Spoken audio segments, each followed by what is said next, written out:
Hi students, this is Ebin Joseph. Welcome back to Plus 2 Political Science tutorial. Today we are going to the third chapter, that is the politics of planned development.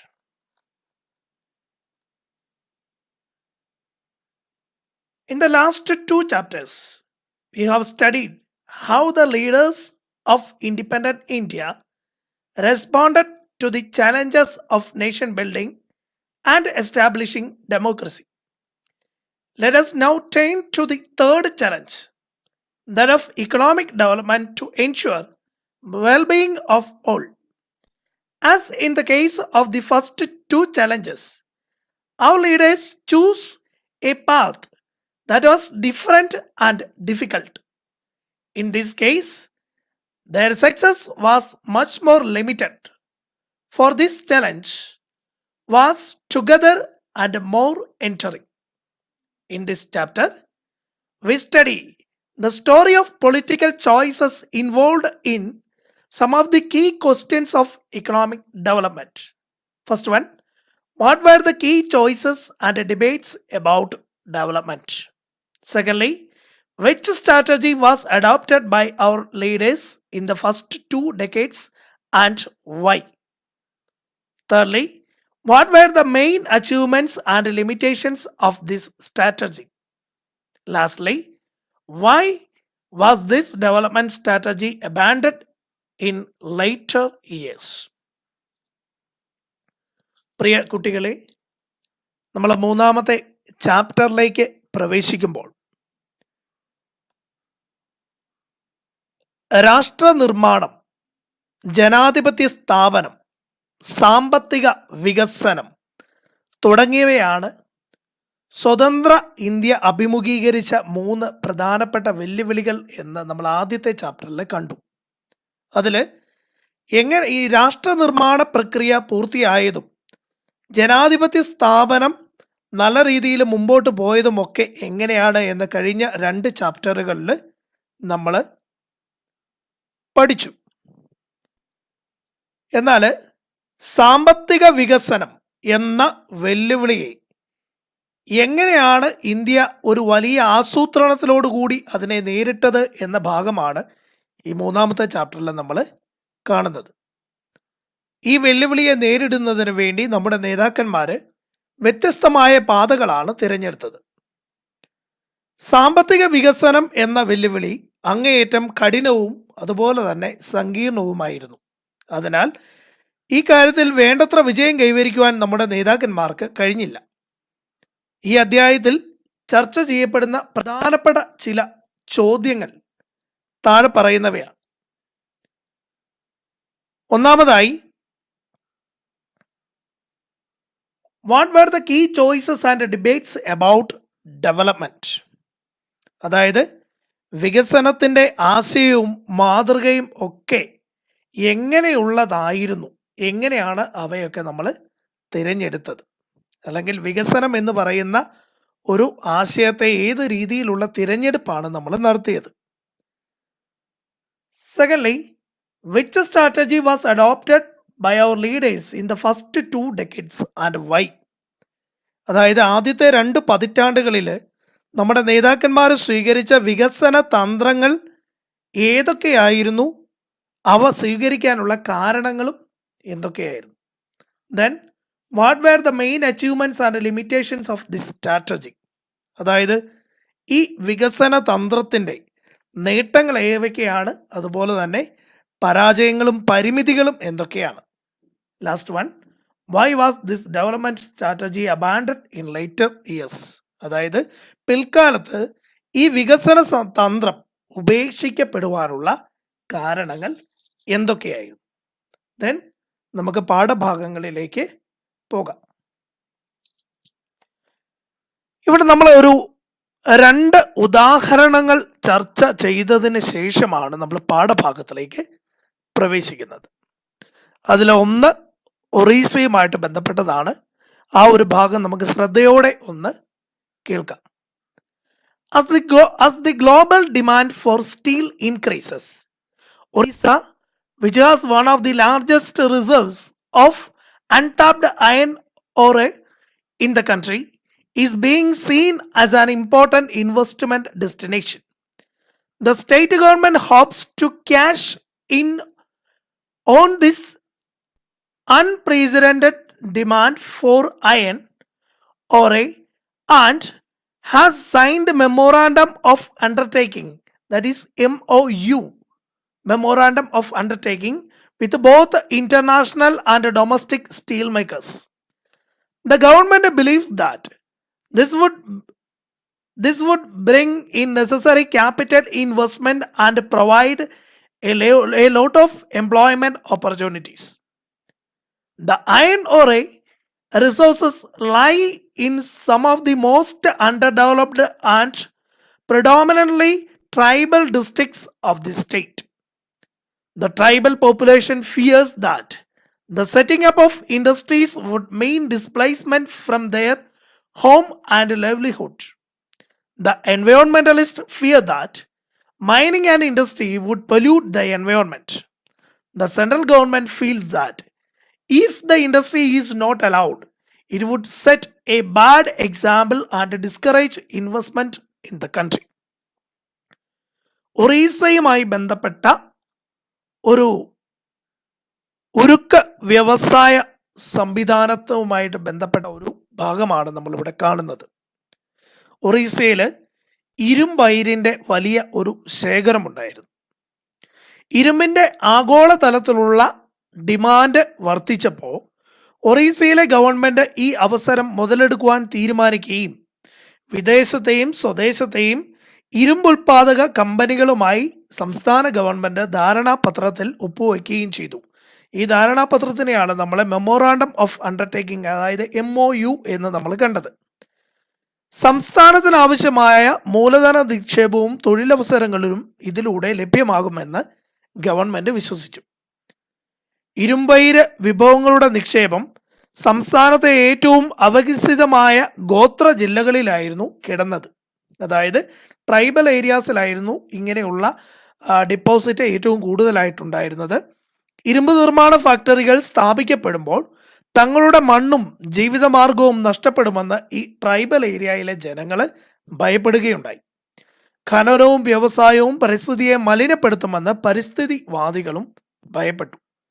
വ്യവസായികൾ അനുവദിച്ചില്ലെങ്കിൽ രാജ്യത്തെ നിക്ഷേപത്തെ അത് നിരുത്സാഹപ്പെടുത്തുമെന്ന് കേന്ദ്ര government കരുതി.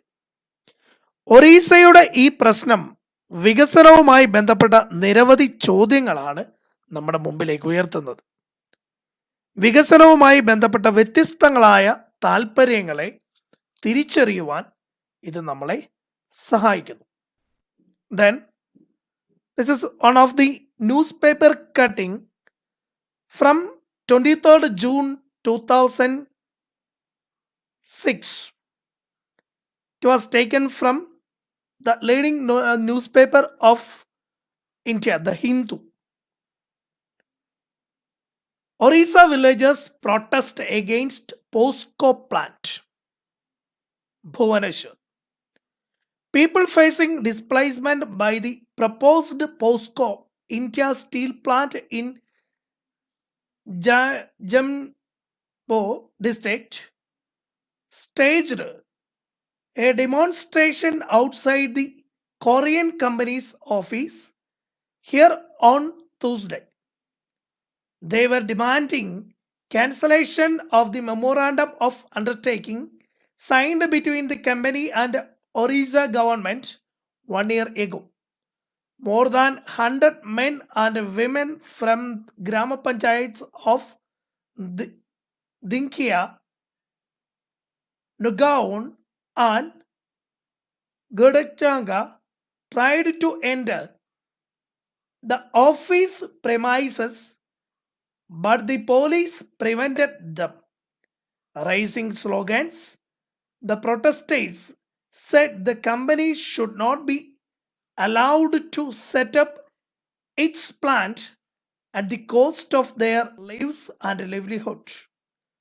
The demonstration was organized by the Rashtriya Yuva Sangham and the Navnirman സമിതി, അതായത്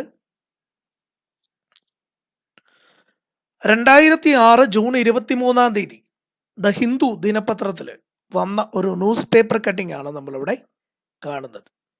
അതായത് POCSO ഫാക്ടറിക്കെതിരെയുള്ള Orissa ഗ്രാമീണരുടെ പ്രതിഷേധത്തെക്കുറിച്ചാണ് ഈ ന്യൂസ് പേപ്പറിൽ നമ്മൾ കാണുന്നത്. ഒറീസയിലെ ഗവൺമെന്റ് ഉരുക്കു നിർമ്മാണത്തിനുള്ള ഒരു ധാരണാപത്രം കൊറിയൻ കമ്പനിയുമായി ഒപ്പുവെച്ചിരുന്നു. അതായത് അതാണ് തൊട്ടു മുമ്പേ നമ്മൾ കണ്ടു നിർത്തിയ കൺസെന്റ് ഓഫ് അണ്ടർടേക്കിംഗ് എന്ന് നമ്മൾ കണ്ടു നിർത്തിയ കാര്യം. Memorandum of undertaking. POCSO India എന്ന ഉരുക്ക് ഫാക്ടറി ഒറീസയിലെ ജഗത്സിംഗ്പൂർ ജില്ലയിൽ സ്ഥാപിതമാകാനായിരുന്നു ധാരണ. ഫാക്ടറി സ്ഥാപിക്കപ്പെട്ടാൽ തങ്ങളുടെ മണ്ണും ഉപജീവനമാർഗവും എല്ലാം നഷ്ടപ്പെട്ടു പോകുമെന്ന് അവിടുത്തെ ജനങ്ങൾ ഭയപ്പെട്ടു. കൊറിയൻ കമ്പനിയുമായുള്ള ധാരണാപത്രം റദ്ദാക്കണം എന്നാവശ്യപ്പെട്ടുകൊണ്ട് അവർ കൊറിയൻ കമ്പനിയുടെ ഓഫീസിന്റെ വെളിയിൽ പ്രക്ഷോഭം ആരംഭിക്കുകയുണ്ടായി. 100-ലേറെ പുരുഷന്മാരും സ്ത്രീകളും ഓഫീസ് പരിസരത്തേക്ക് കടക്കുവാൻ ശ്രമിച്ചെങ്കിലും പോലീസ് അവരെ തടഞ്ഞു. പ്രക്ഷോഭകാരികൾ മുദ്രാവാക്യം മുഴക്കി. തങ്ങളുടെ ജീവനെയും ജീവിതമാർഗത്തെയും അപകടത്തിലാക്കിക്കൊണ്ട് ഫാക്ടറികൾ നിർമ്മിക്കുവാൻ കമ്പനിയെ അനുവദിക്കില്ലെന്ന് അവർ പ്രഖ്യാപിച്ചു. രാഷ്ട്രീയ യുവ സംഘടൻ, നവനിർമ്മാൺ സമിതി എന്നിവയുടെ നേതൃത്വത്തിലാണ് ഈ പ്രക്ഷോഭം നടത്തപ്പെട്ടത്. ഇതെല്ലാം ഇന്ത്യയിലെ വികസനത്തിന്റെ ഡെവലപ്മെന്റിന്റെ നാഴികക്കല്ലുകളിൽ ഉണ്ടായ അല്ലെങ്കിൽ അഭിമുഖീകരിക്കപ്പെട്ട ചില പ്രശ്നങ്ങളാണ്. ഇനി ഈ രണ്ട് പ്രശ്നങ്ങളുടെ പശ്ചാത്തലത്തിൽ നിന്നുകൊണ്ട് പൊളിറ്റിക്സ് ഓഫ് പ്ലാൻഡ് ഡെവലപ്മെന്റ്, അതായത് ആസൂത്രിത വികസനത്തിന്റെ രാഷ്ട്രീയം എന്ന പാഠഭാഗത്തിലേക്ക് നമുക്ക് പ്രവേശിക്കാം. അതായത് സ്വതന്ത്ര ഇന്ത്യയിലെ നേതാക്കന്മാർ അഭിമുഖീകരിച്ച ഏറ്റവും പ്രധാനപ്പെട്ട വെല്ലുവിളികളിൽ ആയിരുന്നു സാമ്പത്തിക വികസനം. 2 നൂറ്റാണ്ടുകൾ നീണ്ടുനിന്ന ബ്രിട്ടീഷ് ഭരണം ഇന്ത്യൻ സമ്പദ്ഘടനയെ പിടിച്ചുലയ്ക്കുകയും താറുമാറാക്കുകയും ചെയ്തിരുന്നു. ഒരിക്കൽ അതിസമ്പന്നമായിരുന്ന ഇന്ത്യ പിന്നീട് ബ്രിട്ടീഷ് ഭരണകാലത്ത് വളർച്ച മുരടിച്ച് ഒരു പിന്നോക്ക സമ്പദ് വ്യവസ്ഥയായി മാറി. സ്വാതന്ത്ര്യം ലഭിക്കുന്ന സമയത്ത് രാജ്യത്തിന്റെ കാർഷിക വ്യവസായിക മേഖലകൾ അങ്ങേയറ്റം ദുർബലമായിരുന്നു. മൂലധന വിഭവങ്ങളും വളരെയേറെ കുറവായിരുന്നു. കൂടാതെ പ്രാദേശികമായ അസന്തുലിതാവസ്ഥയും ഇന്ത്യയിൽ നിലനിന്നിരുന്നു. അക്കാലത്ത് ലോകത്തിലെ പ്രധാനപ്പെട്ട വലിയ ദാരിദ്ര്യം നിറഞ്ഞ രാജ്യങ്ങളിൽ ഒന്നിന്റെ കൂട്ടത്തിലാണ് ഇന്ത്യ എണ്ണപ്പെട്ടിരുന്നത്. ഈ സാഹചര്യത്തിൽ രാജ്യത്തെ സാമ്പത്തിക വികസനത്തിലേക്ക് നയിക്കുകയും എല്ലാവരുടെയും ക്ഷേമം ഉറപ്പുവരുത്തുകയും ചെയ്യേണ്ടത് സ്വതന്ത്ര ഇന്ത്യയിലെ രാഷ്ട്രീയ നേതൃത്വത്തിന്റെ മുഖ്യ ചുമതലയായിരുന്നു. അപ്പോൾ എങ്ങനെയാണ് ഈ പറയുന്ന എല്ലാവരുടെയും ക്ഷേമം ഉറപ്പുവരുത്തിക്കൊണ്ട് സാമ്പത്തിക വികസനത്തിന്റെ പാതയിലേക്ക് പോകേണ്ടത് എന്ന വലിയൊരു ചോദ്യത്തെയാണ് നമ്മുടെ നേതാക്കന്മാര് ഏറ്റവും പ്രധാനമായിട്ടും അഭിമുഖീകരിച്ചത്. സോ പൊളിറ്റിക്കൽ കോൺടെസ്റ്റേഷൻ, അതായത് വികസനത്തിന്റെ രാഷ്ട്രീയ വിവാദം. These questions cannot be answered by an expert. അതായത് എങ്ങനെ വികസനത്തിലേക്ക് അല്ലെങ്കിൽ രാജ്യത്തിന് ഏത് വികസനമാണ് ആവശ്യമുള്ളത് എന്ന് ഒരു ഉത്തരം നൽകുവാനായിട്ട് ഒരു വിദഗ്ധന് പോലും സാധിച്ചിരുന്നില്ല. Decisions of this kind involved weighing the interest of one social group against another, present generation against future generations. In a democracy, such major decisions should be taken or at least approved by the people themselves. It is important to take advice from experts on mining, from environmentalists and from economists. Yet the final decision must be political decision taken by people's representatives who are in touch with the feelings of the people. ഏത് തരം വികസനമാണ് രാജ്യത്തിന് ആവശ്യം? വികസനത്തിനായി രാജ്യം സ്വീകരിക്കേണ്ട മാതൃക ഏതാണ്? വികസനവുമായി ബന്ധപ്പെട്ട ഈ ചോദ്യങ്ങൾ പലപ്പോഴും വ്യത്യസ്തങ്ങളായ അഭിപ്രായങ്ങൾ അല്ലെങ്കിൽ ഉത്തരങ്ങൾ ഉയർത്തിയിരുന്നു. വികസന പ്രശ്നത്തിലെ രാഷ്ട്രീയവും സ്വകാര്യമായ താല്പര്യങ്ങളുമാണ് ഈ അഭിപ്രായ വ്യത്യാസങ്ങൾക്കും എതിരിടലുകൾക്കും എല്ലാം കാരണമായി തീർന്നത്. വികസനത്തെ സംബന്ധിച്ചുള്ള അന്തിമ തീരുമാനം എടുക്കുന്നത് രാഷ്ട്രീയമാണ്. ജനവികാരത്തെ അടുത്തറിയുന്ന ജനപ്രതിനിധികളാണ് അവ എടുക്കുന്നത്. After independence, our country had to make a series of major decisions like this. Each of these decisions could not be made independent of other such decisions. All these decisions were bound together by a shared vision of model of economic development. Almost everyone agreed that the development of India should mean both economic growth and social and economic justice.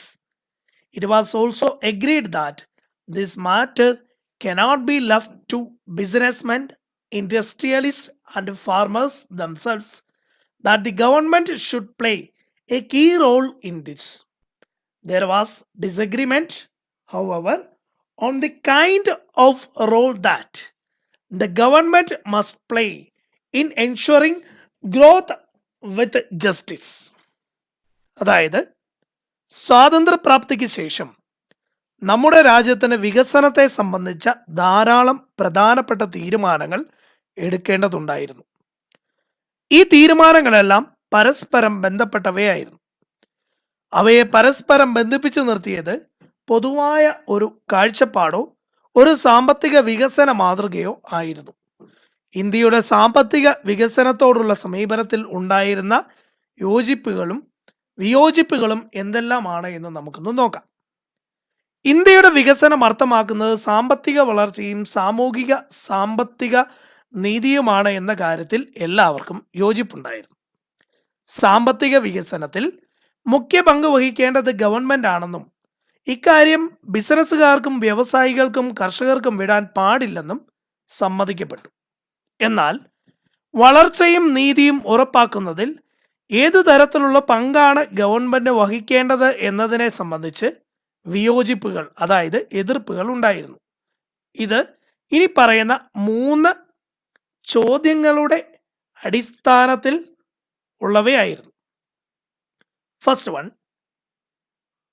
What is necessary to have a centralised institution to plan for the entire country? അതായത് രാജ്യത്തിൻ്റെ ആസൂത്രണത്തിന് കേന്ദ്രീകൃതമായ ഒരു സ്ഥാപനം ആവശ്യമാണോ എന്നുള്ളതായിരുന്നു ഒന്നാമത്തെ ചോദ്യം. Second question is, should the government itself run some key industries and business? അതായത് പ്രധാന വ്യവസായങ്ങളും ബിസിനസ്സുകളും ഗവൺമെന്റ് തന്നെ നടത്തേണ്ടതുണ്ടോ? Third question is, how much importance was to be attached to the needs of justice if it differed from the requirements of economic growth? അതായത് നീതിയുക്തമല്ലാത്ത ആവശ്യങ്ങൾക്ക് എത്രമാത്രം പ്രാധാന്യം നൽകേണ്ടതുണ്ട്? Each of these questions involved contention which has continued ever since. Each of these questions had political consequence. Most of these issues involved political judgment and required consultations among political parties and approval of the public. That is why we need to study the process of development as a part of the history of politics in India. അതായത് ഈ ചോദ്യങ്ങൾ ഓരോന്നും വ്യത്യസ്തങ്ങളായ അഭിപ്രായങ്ങളും വിവാദങ്ങളും ഉയർന്നു വരുന്നതിന് കാരണമായി. അതു സംബന്ധിച്ച തീരുമാനങ്ങളാകട്ടെ രാഷ്ട്രീയമായ പ്രത്യാഘാതങ്ങൾ സൃഷ്ടിക്കുകയും ചെയ്തു. ഈ പ്രശ്നങ്ങളിൽ മിക്കവയും രാഷ്ട്രീയമായി തീരുമാനിക്കപ്പെടേണ്ടവയായിരുന്നു. സ്വാഭാവികമായും അതിന് രാഷ്ട്രീയ പാർട്ടികളുമായുള്ള ചർച്ചയും പൊതുജനങ്ങളുടെ അംഗീകാരവും ആവശ്യമായിരുന്നു. അതിനാൽ ഇന്ത്യയുടെ രാഷ്ട്രീയ ചരിത്രത്തിൻ്റെ ഭാഗമെന്ന നിലയിൽ വികസന പ്രക്രിയയെ നമ്മൾ മനസ്സിലാക്കുകയും പഠിക്കുകയും ചെയ്യണം. ഡിയർ സ്റ്റുഡൻസ്, നമ്മൾ ഈ മൂന്നാമത്തെ ചാപ്റ്ററിൽ കഴിഞ്ഞു പോയ 2 ചാപ്റ്ററിൽ നിന്നും എൻറ്റയർലി ഡിഫറൻ്റ് ആയിട്ടുള്ള അല്പം കൂടി ഡ്രൈ ആയിട്ടുള്ള ഒരു ഏരിയ ആണ് ഡിസ്കസ് ചെയ്യുന്നത്. അത് ഡെവലപ്മെൻറ്റുമായിട്ട്, ഇന്ത്യയുടെ ഡെവലപ്മെൻറ്റ് എങ്ങനെ ആരംഭിച്ചു, അതെങ്ങനെയാണ് മുമ്പോട്ട് പോയത്, ഇപ്പോൾ അത് എവിടെ എത്തി നിൽക്കുന്നു എന്നതാണ് നമ്മളിവിടെ ഡിസ്കസ് ചെയ്യുന്നത്. അതിന് ഒറീസയുമായി വികസനത്തിൽ ഉണ്ടാകുന്ന പ്രശ്നങ്ങൾ ഏതൊക്കെയാണ് എന്ന് തിരിച്ചറിയുന്നതിന് വേണ്ടി നമ്മൾ ഒറീസയുമായിട്ട് ബന്ധപ്പെട്ട ഒരു 1-2 കാര്യങ്ങൾ ആദ്യം കണ്ടു. അതിനുശേഷം ഒരു വികസനവുമായി ബന്ധപ്പെട്ട രാഷ്ട്രീയപരമായ വിവാദങ്ങളെക്കുറിച്ച് നമ്മൾ കണ്ടു. ഇനി അടുത്ത ക്ലാസ്സിൽ ഇതിൻ്റെ ബാക്കി ഭാഗങ്ങളിലേക്ക് നമ്മൾ പോകുന്നതാണ്. അപ്പോൾ നിങ്ങൾ പാഠപുസ്തകത്തിൻ്റെ അല്ലെങ്കിൽ നിങ്ങളുടെ കയ്യിൽ അവൈലബിൾ ആയിട്ടുള്ള സ്റ്റഡി മെറ്റീരിയൽസിൻ്റെ സഹായത്തോടു കൂടി ഈ പാഠഭാഗങ്ങളിലൂടെ പോകുവാനായിട്ട് പരിശ്രമിക്കുക. പരമാവധി നോട്ടുകൾ എഴുതിയെടുക്കാനായിട്ട് പരിശ്രമിക്കുക. അപ്പോൾ